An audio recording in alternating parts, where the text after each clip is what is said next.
Oke, Assalamualaikum warahmatullahi wabarakatuh. Hari ini kita akan melanjutkan pelajaran PKN kelas 12 ya.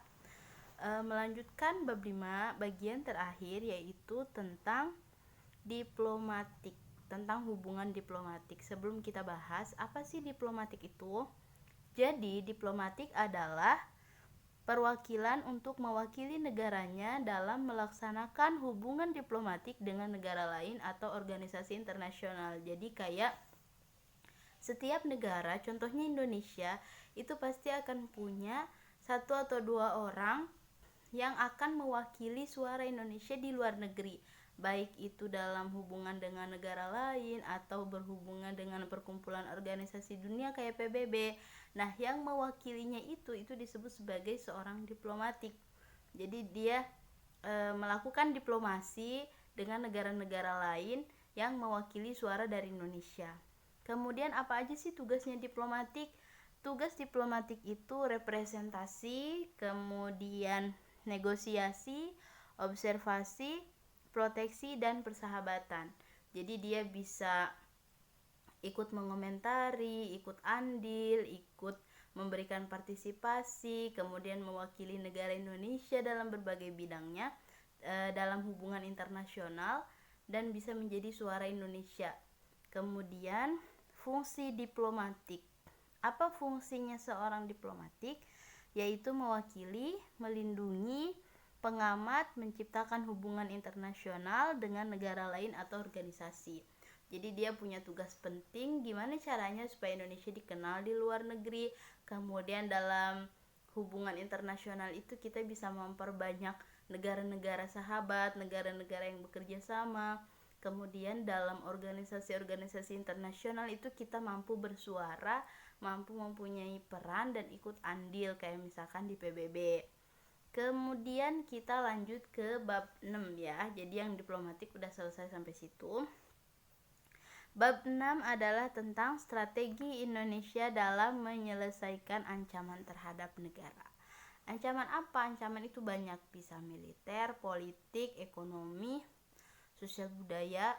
Nah, kalau berkaitan dengan ancaman militer itu biasanya adalah kayak pelanggaran perbatasan atau perebutan wilayah juga bisa, atau kayak misalkan pernah kejadian tahun 2014 itu ada kapal Singapura yang dia kapal asing, kapal ilegal yang berlayar yang terbang di atas wilayah Indonesia tanpa izin. Nah, itu harus menjadi perhatian dan itu harus segera diatasi oleh kemiliteran Indonesia, karena itu kapal asing ilegal, bisa berbahaya. Mungkin dia mau menyerang atau mungkin dia ada tujuan-tujuan yang buruk. Jadi ketika ada pesawat asing atau kayak kapal laut asing yang melakukan penangkapan ikan liar ilegal tidak ada izinnya, itu harus kita tangkap, sama kayak yang dilakukan oleh Bu Susi ya kan. Ketika dia melihat ada kapal asing, dia sita, nanti setahun sekali itu kapal-kapal yang dia sita semuanya dia tenggelamkan, karena itu kapal asing, kapal ilegal dari negara lain yang mengambil ikan di negara kita atau mengambil sumber daya di negara kita dengan secara tanpa izin, itu nggak boleh. Kemudian kalau kalian mau tahu apa aja sih yang harus dilakukan dalam kemiliteran untuk melindungi ancaman-ancaman militer kayak tadi, itu bisa lihat di pasal 30 ayat 2. Oke? Jangan lupa dicek Undang-Undang 1945 pasal 30 ayat 2 tentang pelatihan militer dan OMP. OMP itu operasi militer perang. Kemudian juga bagaimana negara Indonesia melindungi diri dari ancaman negara lain. Kemudian yang kedua, ancaman terhadap ideologi atau pola pikir bangsa. Kita tahu ideologi kita itu Pancasila. Nah, sementara ideologi di luar itu berbeda-beda. Dan sebenarnya ideologi di luar itu ada baik dan buruknya, tapi karena kurang cocok dengan negara kita, jadi nggak kita pakai, kita bikin ideologi sendiri. Nah, jangan sampai ideologi luar itu mempengaruhi kita. Bagaimana caranya untuk mengatasi itu? Pertama adalah udah pasti pelatihan kewarganegaraan, pelatihan ideologi juga. Kita diajarkan untuk memahami Pancasila, menghafal Pancasila, menjalankan Pancasila. Kemudian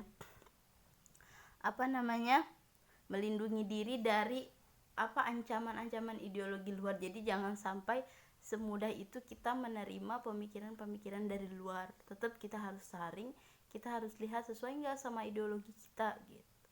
Kemudian yang ketiga, ancaman politik.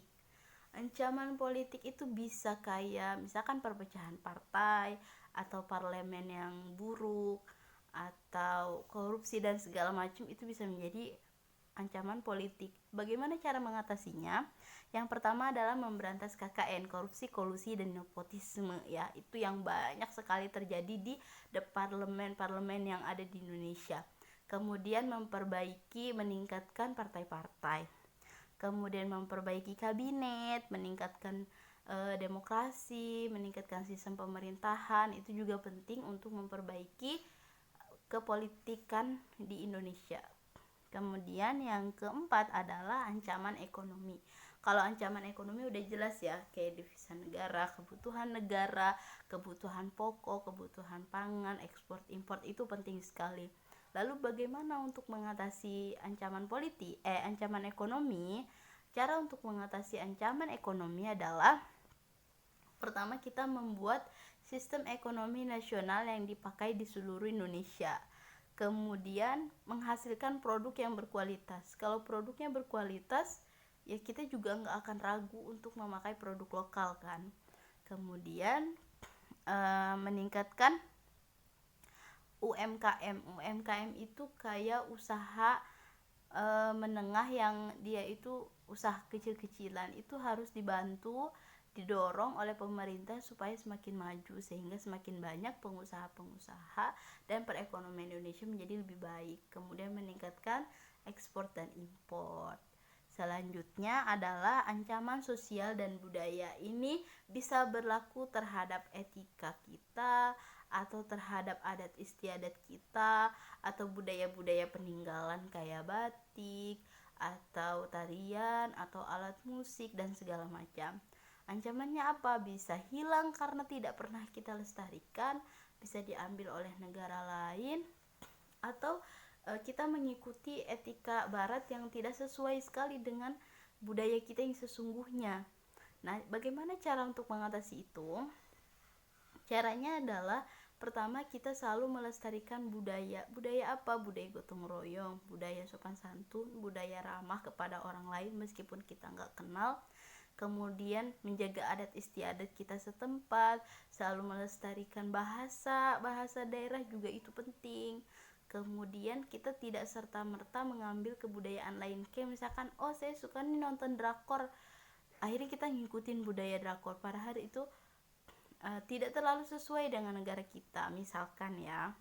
Selanjutnya, apa sih partisipasi seorang warga negara supaya bisa ikut mensejahterakan negara, bisa ikut mengatasi ancaman-ancaman tadi, supaya kita punya andil, karena nggak mungkin semuanya hanya pemerintah, warganya juga harus ikut andil. Apa aja? Yang pertama adalah pendidikan kewarganegaraan. Kayak kita belajar PKN di sekolah, kita mau memahami tentang negara, tentang pemerintah, tentang ideologi Pancasila, itu semuanya penting supaya kita semakin tinggi jiwa nasionalismenya, pengetahuan kita semakin kuat, jadi kita nggak mudah goyah dengan kebudayaan atau ideologi dari luar. Selanjutnya ada juga pelatihan kemiliteran, ya kan? Jadi buat yang ikut pelatihan kemiliteran, TNI, ABRI kayak gitu, itu diadakan supaya apa? Supaya ada beberapa pemuda Indonesia itu yang mau berjuang di bidang kemiliteran dalam tujuan melindungi Indonesia. Kemudian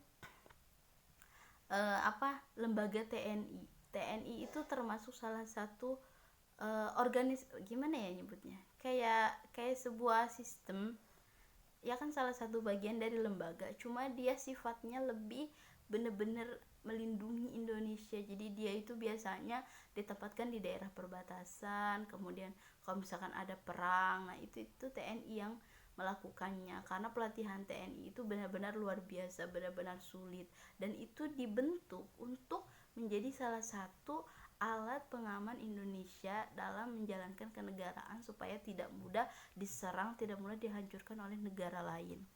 Kemudian juga kita mengabdikan diri kita ikut berperan dalam profesi kita. Misalkan